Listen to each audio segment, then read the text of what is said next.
Hello student, I'm Ravin.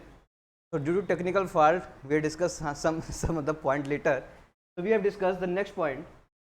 We have discussed the next point, general heat conduction in cylindrical surface. Next point बच्चों आपके पास है general heat conduction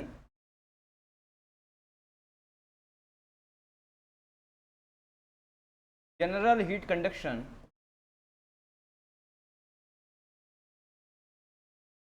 heat conduction in cylindrical coordinate.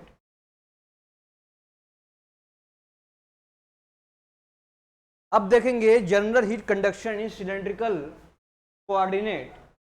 तो cylindrical coordinate की बात करेंगे, यहाँ पे तीन एक्सिस मिलेंगे बच्चों. अगर देखेंगे यहाँ पे भी सिलेंड्रिकल आपके पास सरफेस है, ये सिलेंडर है आपके पास, और यहाँ पे देखेंगे कैसे हीट जनरेशन हो रहा है इसमें. सपोज ये सिलेंडर है और यही क्या है, एक्सिस है, एक्स एक्सिस, वाई एक्सिस और जेड एक्सिस. बोलो, ये एक्स एक्सिस हो गया, ये वाई एक्सिस हो गया और क्या हो गया, ये जेड एक्सिस हो गया. और इसका कोऑर्डिनेट जो होता है बच्चों आपके पास कहूँगा, तो आपके पास एक तो इसका रेडियस है भाई, ये तो इसका रेडियस हो जाएगा, ये तो रेडियस हो गया. तो अब जो कोऑर्डिनेट होगा आपके पास, कोई भी कोऑर्डिनेट लोगे अब सरफेस पे कहीं भी इसके, तो वो कोऑर्डिनेट बनेगा आपके पास आर, फाई और जेड. क्या मिलेगा, आर रेडियस, फाई वो एंगल जिस पे एंगल से ले रहे हैं. जैसे मान लो आप इस कोऑर्डिनेट ले लिया, कोई रेडियस आपके पास है और यहाँ से कोई एंगल है और कोऑर्डिनेट आपके पास गिवन है जेड. यानी से कोऑर्डिनेट होता है cylindrical coordinate r phi z. क्या होता है, आर फाई जेड. आर आपका रेडियस हो जाएगा, ये बच्चों आपके पास रेडियस हो जाएगा, और ये एंगल होता है, और ये जेड एक्सिस का कोऑर्डिनेट है आपके पास. ठीक है. तो सिलेंड्रिकल में आपको ध्यान रखना है, जो कोऑर्डिनेट होता है वो आर फाई जेड होता है. कोई भी किसी पॉइंट पे लोगे, किसी रेडियस पे होगा, किसी एंगल पे होगा, किसी कोऑर्डिनेट एक्सिस में होगा आपके पास गिवन. तो चलिए यहाँ से कोऑर्डिनेट निकालते हैं. क्या फार्मूला होता है वो फार्मूला नोट करते हैं, और नोट करने के बाद देखेंगे इसमें भी वैसे ही फार्मूला आएगा आपके पास. चलिए बना. तो देखो, तो सिंपल सा सिलेंडर बना लो एक्स वाई और जेड एक्सिस में, और एक पॉइंट है जहां पे आपके पास गिवन निकालना है, वो हो जाएगा आर फाई जेड, ये गिवन हो जाएगा. ठीक है. तो आगे बढ़े, आपके पास देखेंगे यहां पर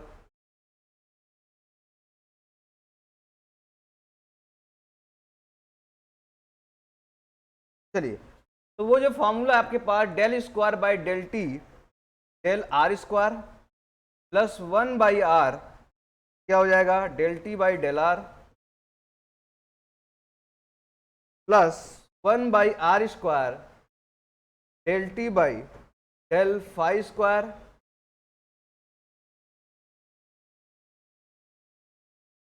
plus del square T by del Z square plus क्या हो जाएगा, क्यू जी बाई क्या हो जाएगा, K equal to alpha delta T by delta tau.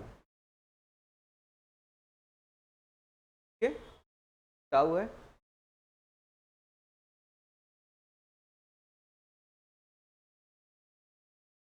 या इसी को शॉर्ट फॉर्म में लिखें बच्चों आपके पास, तो वो हो गया आपके पास 1/r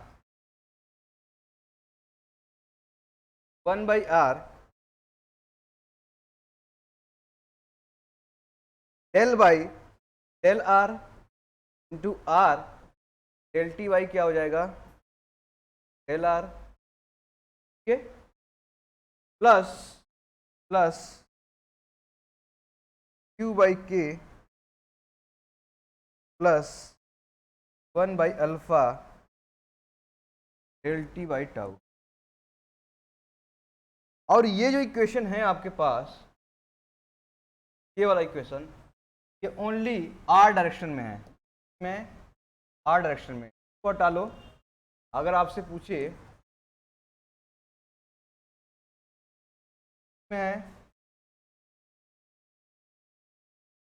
ओनली आर डायरेक्शन, यानी सिर्फ रेडियल के डायरेक्शन में आपके पास हीट जनरेशन है यहाँ पर, ठीक है। तो यहां से क्वेश्चन पूछा जाता है, ये वाला क्वेश्चन, ये वाला डायरेक्टली आपसे क्या ऑप्शन में दे दिया जाता है।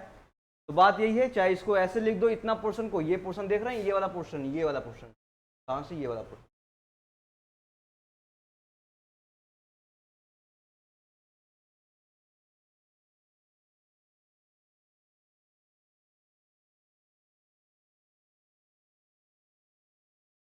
तो ये वाला जो आपके पास पोर्शन है, ये आपके पास इतने ही पोर्शन को ऐसे लिखा जाता है इस फॉर्म में, ठीक है।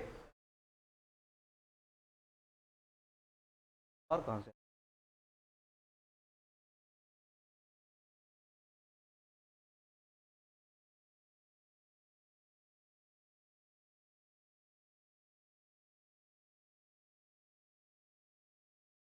तो ये इसको फॉर्म में ऐसे लिखेंगे। ये तो कोऑर्डिनेट होगी बच्चों किसको, सिर्फ आर डायरेक्शन की बात करेंगे तो यहाँ से आर डायरेक्शन में कितना कोऑर्डिनेट आ रहा है, ये है, ठीक है।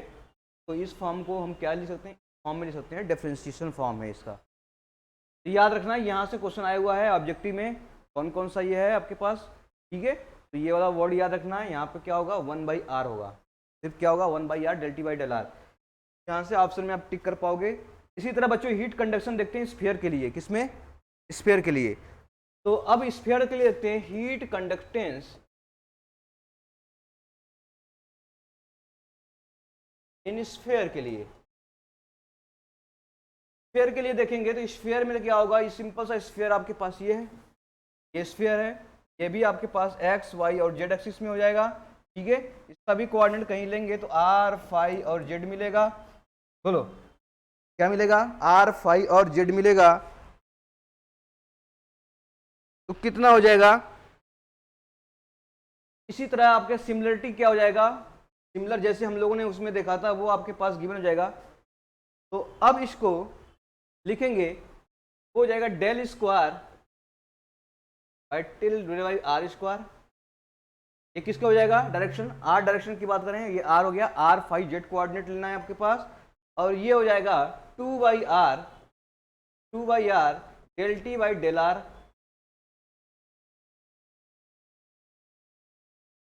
ये हो गया, तो ये तो आर क्या हो गया, फाई देखते हैं, डेल स्क्वायर बाई क्या हो जाएगा,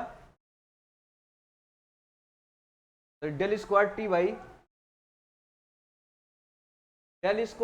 बाई क्या हो जाएगा, del phi square plus del square T by कितना हो जाएगा, del Z square plus Q G by क्या हो जाएगा, के प्लस सॉरी इक्वल टू क्या हो जाएगा आपके पास, इक्वल टू हो जाएगा 1/अल्फा डेल्टा टी बाई के टाउ क्या होगा, टाइम। अगर सिर्फ आर डायरेक्शन में पूछे तो क्या होगा, सिर्फ आर डायरेक्शन में, only only in are direction, यानी आर डायरेक्शन में पूछेगा तो वह सिर्फ आपके पास ये वाला टर्म बचेगा, बाकी सब जीरो। तो हम कह सकते हैं ये वाला टर्म जो होगा आपके पास, डेल स्क्वायर टी बाई क्या हो जाएगा, del R square plus 2/r क्या हो जाएगा, डेल टी बाई क्या हो जाएगा, del r equal to plus Q G by क्या हो जाएगा, के इक्वल टू 1/अल्फा क्या हो जाएगा, डेल्टा टी बाई क्या हो जाएगा, टाउ। इस फॉर्म में आपके पास गिवन हो गया, कैसे, ओनली आर डायरेक्शन की बात करेंगे तो में ओनली आर डायरेक्शन। इस स्फीयर के लिए बच्चों याद रखना, किसके लिए, ये स्फीयर के लिए। तीनों हम लोगों ने पढ़ लिया। अगर कोई बॉडी क्यूब हो x y z Cartesian coordinate में, अगर सिलेंडर हो तो कितना हीट जनरेशन होगा, और क्या होगा, स्फीयर होगा तो कितना हीट जनरेशन होगा, ये आपके पास गिवन है, ठीक है। क्या ये गिवन है। बाकी हीट जनरेशन बनेंगे अलग अलग स्लैब में कितना होता है, ये चीज़ हम देखेंगे बाद में। पर अभी एक क्वेश्चन है, क्योंकि ऑब्जेक्टिव में क्वेश्चन डायरेक्टली क्वेश्चन पूछ लिए जाते हैं आपके हीट जनरेशन से, किस एक्सिस में कितना कंडक्टेंस हो रहा है हीट, ये निकालना है आपको, ठीक है। और इसी बेस पे एक दो क्वेश्चन देख लेते हैं जो आपके पास प्रीवियस एग्जाम में आए हुए होंगे, ठीक है, वहां से देखेंगे।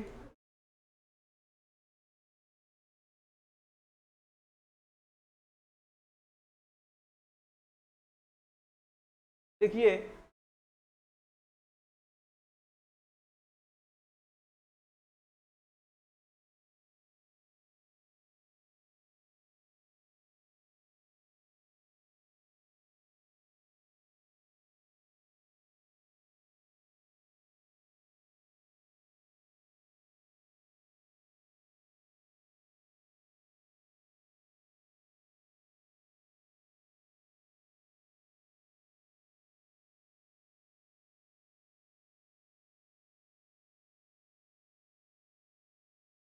जैसे ये क्वेश्चन आपके पास मैंने बताया था कि ये बताओ, ये तो क्वेश्चन है जो प्रीवियस कल पढ़ाया था उससे रिलेटेड क्वेश्चन है।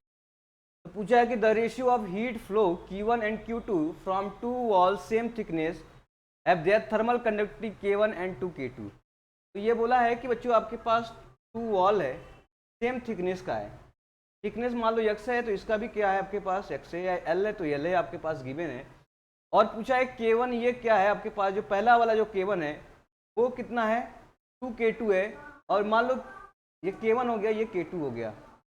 तो हीट का रेशियो पूछा है, तो हीट बच्चों क्या होता था, याद है आपको पास, ये आपके पास Q इक्वल टू क्या होता है K, क्या होता था यहाँ पर dt dt बाई dx, यही होता था। dt टेम्परेचर डिफरेंस है, x क्या है आपके पास, ये इसका लेंथ है, यानी कितना आपके पास विड्थ है ये। क्वेश्चन में Q1 Q2 पूछा है, तो पहले के लिए चलते हैं, तो पहले के लिए Q1 हो जाएगा, A1 आपके पास सेम एरिया है, dt बाई dx आपके पास सब कुछ सेम है, तो क्या हो जाएगा Q1 हो जाएगा। या Q1 प्रोपोर्शनल टू किसके हो जाएगा, K1 के हो जाएगा। इसी तरह Q1 Q2 का रेशियो पूछा है, तो Q1 बाई Q2 कर देंगे, क्या हो जाएगा K1 बाई K2। बोलो क्या K1 की वैल्यू कितना है 2K2 है, 2K2 बाई क्या रख देंगे K2 रख देंगे, तो बच्चों कितना आ जाएगा आपके पास 2⁻1। कौन सा हो जाएगा ऑप्शन सी हो जाएगा। ठीक है, ये क्वेश्चन बहुत बार पूछे गए हैं। और पूछा गया है कि thermal conductivity of copper with rise in temperature. मैंने बताया कि थर्मल कंडक्टिविटी कॉपर का पूछा है, किसका पूछा है कॉपर का। अगर कॉपर का टेम्परेचर के रिस्पेक्टिव में बताएंगे तो किसी मटेरियल का बोला था बच्चों कि अगर कोई मटेरियल हो तो कॉपर जैसे टेम्परेचर बढ़ाएंगे, टेम्परेचर क्या करेंगे इंक्रीज करेंगे, तो या इंक्रीज करेगा कि डिक्रीज करेगा कि रिमेंस कांस्टेंट होगा, वो देखना आपके पास। कोई बात नहीं, हमें पता है Q इक्वल टू क्या होता है K into D T by D x. बोलो K इंटू ए इंटू डी टी, यानी कि किस पे डिपेंडेंट कर रहा है टेम्परेचर डिफरेंस पे, यानी कि जितना होगा वो इनवर्सली प्रोपोर्शनल टू क्या होता है टेम्परेचर डिफरेंस। बोलो भाई इसको जब पलटोगे यहाँ पे ले जाओगे तो क्या डी टी बाई जाएगा, टी बाई डी एक्स हो जाएगा, यहाँ पर डी एक्स ऊपर चला जाएगा, तो यानी कि इसके प्रोपोर्शनल हो गया, इनवर्सली प्रोपोर्शनल हो गया। टेम्परेचर जैसे जैसे बढ़ाएंगे क्या थर्मल कंडक्टिविटी क्या हो जाएगा, क्या होगा डिक्रीज कर जाएगा, तो कौन सा हो जाएगा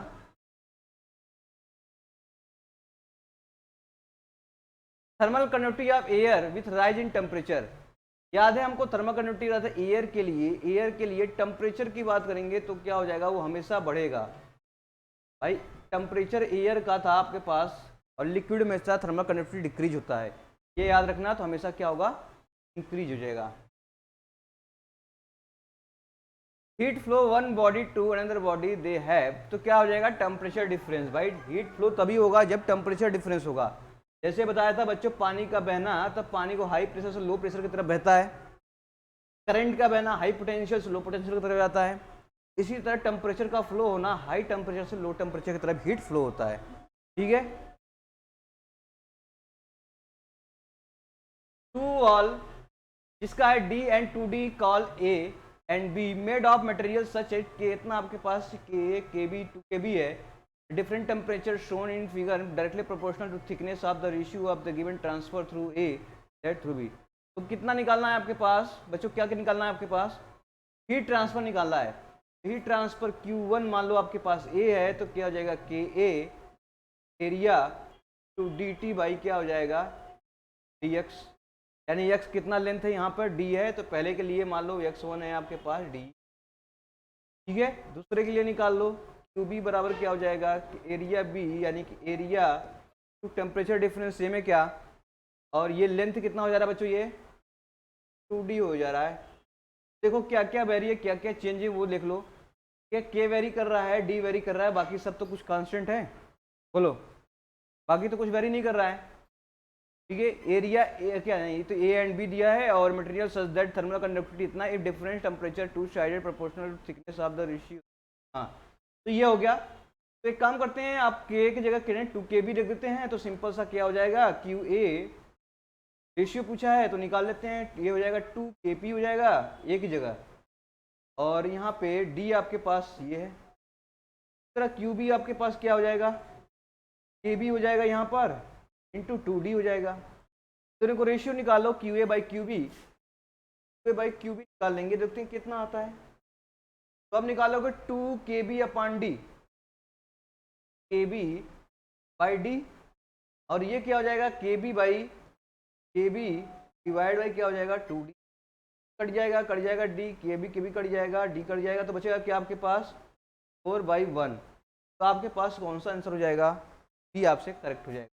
ठीक है, तो यहीं तक रखते हैं, बाकी अब क्वेश्चन कल करेंगे। So thank you so much, like करें, शेयर करें, सब्सक्राइब करें और खुश रहे। Thank you so much.